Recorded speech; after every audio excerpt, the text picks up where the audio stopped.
a lot of people looking at this and they're thinking, oh shit, here we go. We're coming up with this this disaster porn. Now like that good old disaster porn that they had back in when people were actually scared that the end of the world was right around the corner from Mother Nature. Things like when 2012, the what do you call it, the what is it, the Mayan calendar. The Mayan calendar, of course, it was only a matter of time when everybody was scared. Hollywood was like, how can we cash in on that? They made a movie called 2012.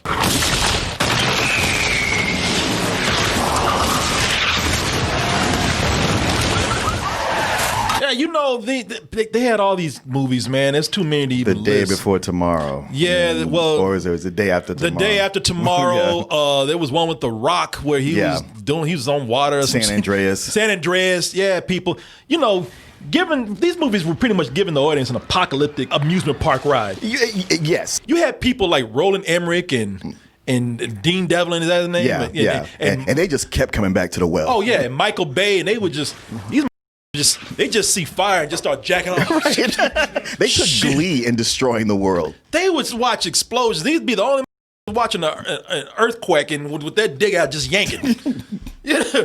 Hey, it ain't nothing wrong with that, I guess. I mean, if that's your thing. If that's your thing, ain't nothing wrong with that. Hey, those movies, I'm not against them. Those movies were fun. Those movies had their place. I mean, not all of them, but I saw them as like, all right, if you just want to see a bunch of stuff explode and blow up, and it's something that you can watch where it feels like it's at an arm's distance and doesn't feel like that much of a threat, okay, then that's fine. A lot of them were stupid, a lot of them were bad, and some of them were actually just fun. But what this movie wants to do right here, this movie wants to tell more of the human side of the story. And in order to do that, it realizes that it has to focus on the dynamic between people. The dynamic between people is more important. A lot of times the destruction's in the background. It takes a back seat. Yeah, man. A lot of times destruction is straight in the background.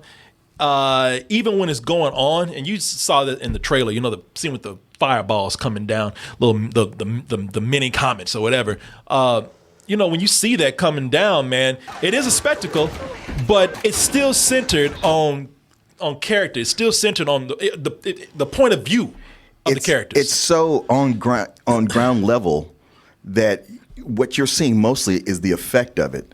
And you're not following individual rocks on their flight path just to go, ooh, how cool that is. Yeah, they're not in literal car chases with comets. Right. They're people. I'm telling you, one of these movies, The Day After Tomorrow, that they were talking about, I think that's what it's called. Yeah.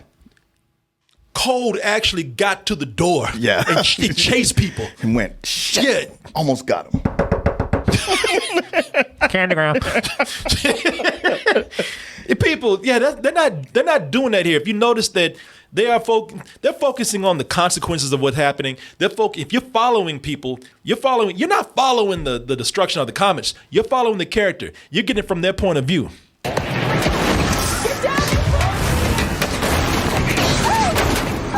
You see, he's like, damn, they him up. Yeah, I know.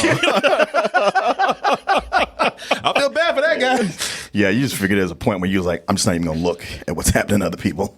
Yeah, man. Yeah, it's very much it focuses a lot on all the chaos and danger that come indirectly from the chaos and danger. Yeah, man. And I'll tell you what, like I say, they do show what's going on, but they're trying to either show you consequence, they're trying to show you the effects of what's happening. They're not trying to show you things. It feels like just because, wow, hey, look how I blew this shit up. They're not really trying to do. It's not like it doesn't really feel like they're taking glee in just the special effects and only the effects. No. Which is what look, these other movies might as well have been just a fucking set piece special effects show reel. Sure, but not here. I will tell you this though, when they do focus on the destruction, they do it. When they want to show you how they blow up a whole city, they do it when they blow up Florida. Land into northern Siberia. What? My turbine. They said, you know what? Hey, we all might be dead, but we can go out with the satisfaction of knowing that Florida went first. Yeah, I mean, I have to admit that on that part, I thought, Well, no, is that a big loss, really? I mean, if it stops right here, the country can come together. Yeah, man. What's the Carl? What is this thing called? Clark. Yeah, we can all at least thank Clark for that. Clark, fuck you, but thank you for that. At least you took that motherfucker out first. Yeah, you took out a big problem. Now, if you could just stop and move on, we'll be cool. Shit, Clark, I'm doing y'all a favor, man. Before you die, can I get a thank you?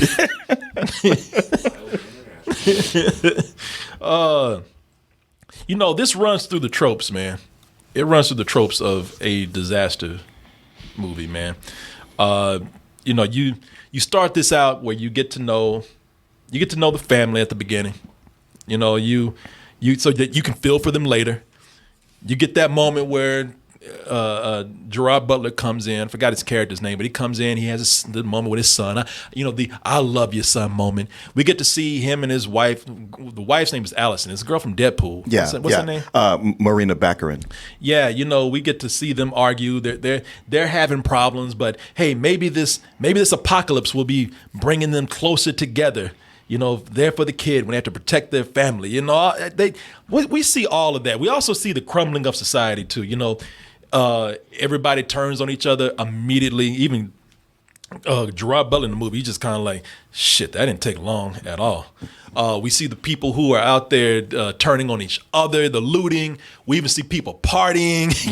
It would be, look, it goes so fast. It would seem crazy if that shit wasn't happening in real life right now. Exactly. And we don't even have a comic coming. Yeah. Prior to 2020, I'd be like, man, y'all are kind of blowing this up a bit. Now I'm like, it tracks. People, they fight each other over a comet, like something that's life threatening. We killing each other over votes and lies. Yeah, and not wanting to wear a mask to protect other people. Yeah, and mask. But we'll say that focusing on the human element it really does bring up for a better dynamic in a lot of things, even the action scenes in this, man. They got a cool ass fight scene in the back of a truck. Yeah. I won't tell you what goes down, but it's they start fighting, the truck starts swerving, and it's pretty well choreographed, and it's also very suspenseful too. In the movie, they run across a lot of military, they run across a lot of emergency aid people, they run across a lot of healthcare workers, and there's more people who are not only compassionate, but just willing to put them, put everybody else above themselves. And they'll tell you straight up, I don't even have a ticket for this shit. I'm just doing my job because somebody got to live. Right. I thought that was cool. And those scenes actually, when they play out like they feel like actual real life disaster scenarios. Like the people who were playing those roles, they actually feel like military people. They actually feel like workers. They do. We've all been in situations where things are getting kind of crowded, things are getting kind of hectic, and there's always somebody there. Come on, move, or somebody, can I help you, ma'am? Follow me over here. Let's try to get this thing settled. All of it feels pretty authentic. It does. Because you figure, especially watching a movie, if somebody hysterical, like, I can't find my child, it's just going to be everybody being shitty to them. Like, I don't care, move on, get out of here, do this. And they flipped that. Yeah. Had a lot of respect for this movie, man. And I look at things that they do here. Like, I'm looking at Gerard Butler, man. So I like the approach that they took with Gerard Butler in the movie.